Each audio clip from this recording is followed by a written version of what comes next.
Get down to business now with Cosmo Macero from our O'Neill and Associates. He's at our Beacon Hill studio tonight. Cosmo, great to see you once again. Good evening, Mark.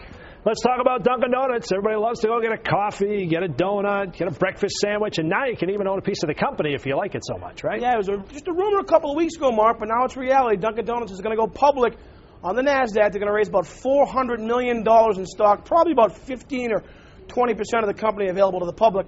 I bet those shares will get snapped up really quick. Yeah, I got to think so. And also, tell us why a company goes public in the first place. What does that allow them then to do? Well, certainly to raise capital, to grow, and things like that. In this case, it's to pay down debt. A lot of companies, as they've grown, have accumulated debt, and that's how they paid for it.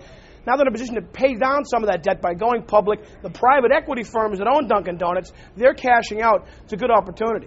This little donut shop that started in Quincy had their first store down there. Now it still exists, actually. Now they're going to be over in China at some point, correct? Yeah, it's a remarkable story of major national and now global growth. And, you know, if you're a customer, you're used to that coffee, you love that, you're addicted to that coffee every day, now you can have a piece of the company. All right, let's talk about the military. Of course, we've all been talking about the death of Osama bin Laden.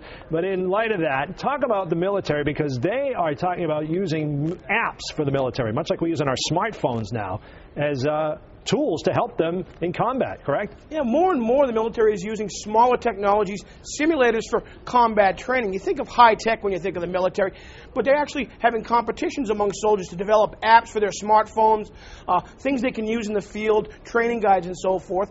And there's a company called VB2, founded by an Australian heavy metal band, which actually created a simulator which is used to simulate conditions in Afghanistan and other battlefields. It's amazing. You think the kids who are enlisting in the Army these days probably pretty tech-savvy to begin with, so they can just adapt to these. I think you're right about that, Mark. You know, there's no substitute, obviously, for real training in the field, but this allows soldiers to have many, many more opportunities to repeat their training and improve their skills in different settings. Let's talk about small businesses and Groupon and coupon-type companies. You're telling me that small businesses don't really go for these guys, right? More and more small businesses are saying, hey, you know what? I'm not sure I'm getting the loyal customers I need and I want from this coupon deal, whether it's Groupon or Daily Deal or one of these others, even those ones you get in the mail, because you don't build that relationship. So sort of one of the traditional things that small businesses have used in coupons, they're shying away from more and more now. That's interesting, because you think the bottom line is you got to get traffic through the door. Once you get them there, that's your job to hold them.